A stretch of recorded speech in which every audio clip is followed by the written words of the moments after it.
1.3 Simple interest. There are two different kinds of ways that we see interest. And our first one is our money can earn us extra money by collecting interest. This is called an investment.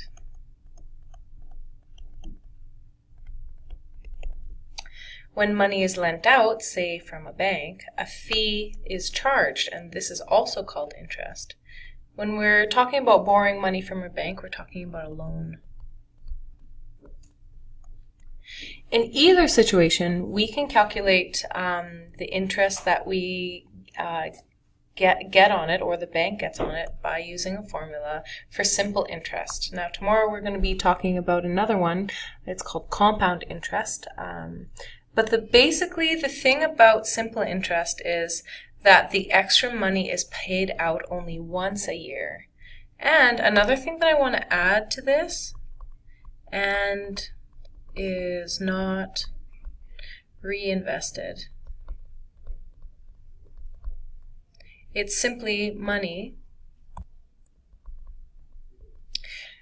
that is earned, whether it be by you as an individual with an investment or by the bank as a loan. But the money that is gained in interest is not reinvested.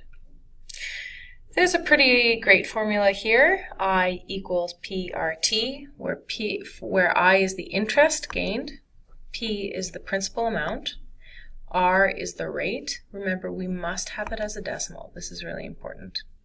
And the time, it must be in years. So that's our T. So determine which variable you're solving for. Insert the known information. So the rate must be as a decimal, and the time must be in years. So whenever you're given the number in days, make sure you divide by 365, and the months divide by 12, and then use the triangle of awesome to solve for the unknown. So just so you know what the triangle of awesome is, I'm going to draw it. So we have I up top, and then we have P, and then we have R, and then we have T. Now, I want us to draw a few little things. This right here, this right here, and this right here. Now, depending on what we want to solve for, we need to have different formulas. So if, say, you wanted to solve for I, I'm going to cover up I. And what I'm left with is P times R times T. So for some people, having this triangle of awesome is really great, but some people just like to have the formula, so I'm going to just write them on the side here. So if you're looking for I, that's simply going to be P times R times T. If you're looking for the P, if you're looking for the principal, the amount that you invest, okay? So the original amount that you invest, you're going to have I divided by R times T. So I'm going to say P equals I divided by R times T. If you're looking for R, you cover up the R, and you're left with I divided by P times T. So R equals I divided by P times T. Or last but not least, if we're looking for the time, if we're seeing how long something takes, we cover up the T and we say I divided by P times R. So, T equals I divided by P times R. Now, if this right here is just better for you, okay, just copy these four formulas down and then just use the formula that you need. So if you're solving for P, use this one, or if you're solving for T, use this one. Or you can just draw this triangle the way it is, and it can really help you out in remembering the formulas.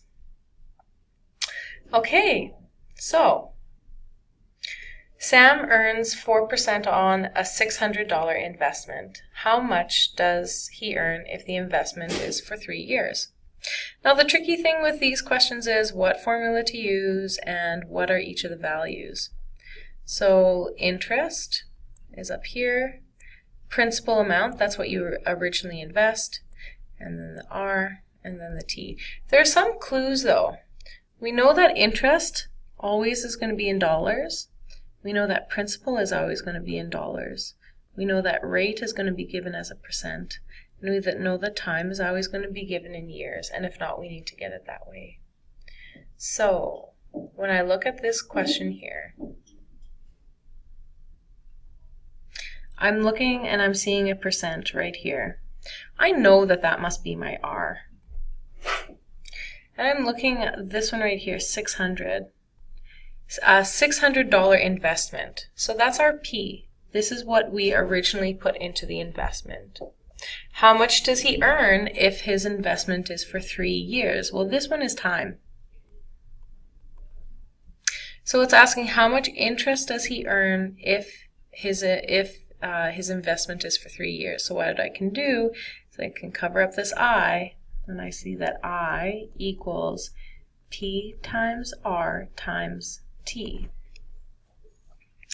So my principal here, we said, is going to be 600. That's what I originally invest.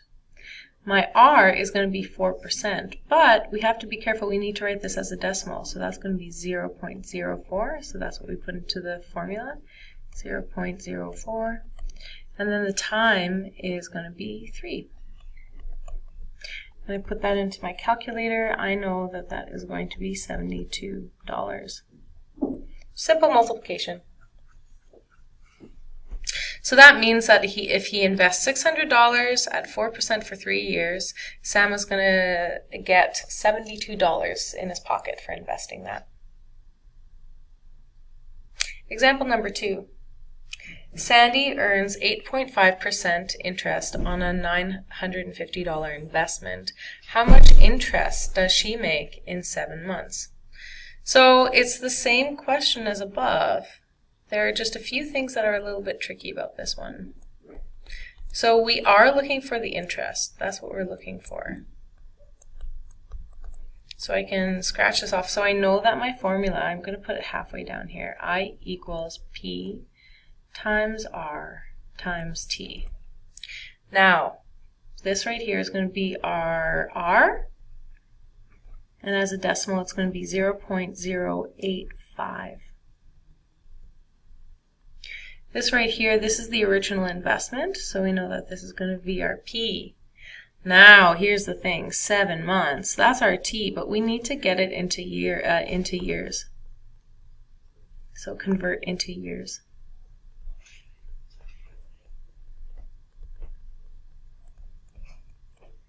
So time equals 7 divided by 12. When I put this into my calculator, it's going to be a big old repeating decimal, but I'm just going to round it to 0.58. So that's what I'm going to put in for my T. So I know that my principal is going to be $950. I know that my R is going to be 0.085. And my T, not 7, but 0.58, because I needed to convert it into years. When I punch all those things into my calculator, I'm going to have to round, but at the end of the day, we're going to get $46.84 in interest. Remember to put your units. Okay, so we have just 2 more questions here to do. Now, so far, all we've done is solve for interest. But now we're going to be talking about something else. So we're going to be trying to solve for something else. So I, P, R, and T. So Ralph earns, so interest is something that we earn, $250 on a $700 investment. So right away, even though these are $2, and I know $2 signs, $2 units, I know that both interest and principal are dollars. Since Ralph earns $250, I know this one is going to be my I. And the original investment is going to be $700, so this is my P.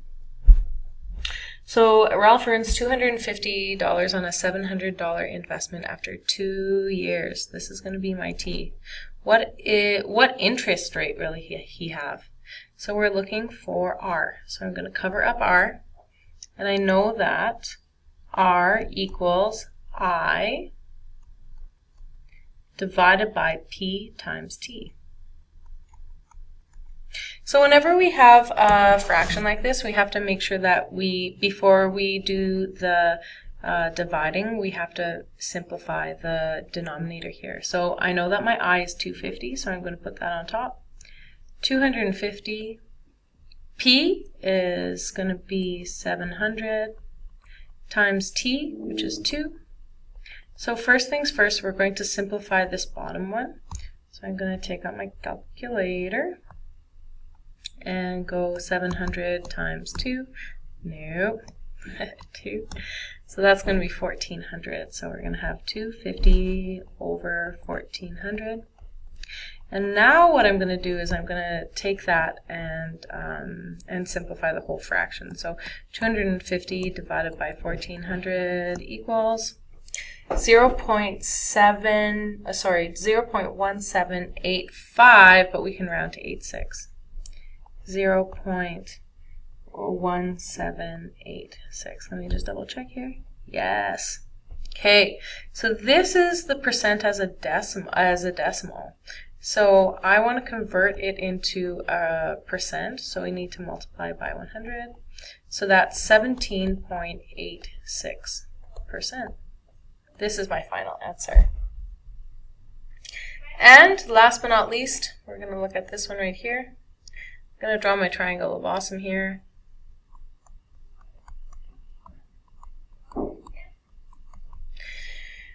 Sergio wants to know how long. Okay, he wants to know how long, so we're solving for time.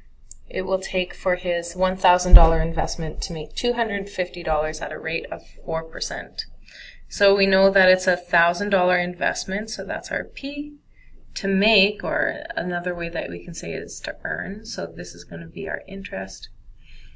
And the rate is 4%. So as a decimal, it would be 0.04. So we want to solve for time. So just by looking at our triangle of awesome, we're going to say time equals I divided by P times R. We know our interest is $250, our principal is $1,000, and our R is 0.04. That's 4% as a decimal. So first things first, let's make sure that we simplify this bottom first because there's some work to be done. So I'm simply going to write 250 on top, and I'm going to go 1,000 times 0.04 equals 40. So 250 divided by 40.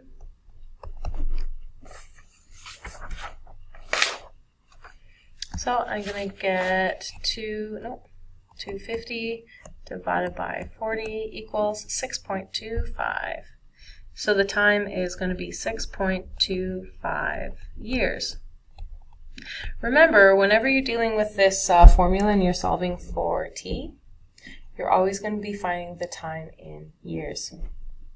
Okay, so now you have a good sense of the beginning of this topic. So now it's your job to go and do the practice questions that are just on the next page.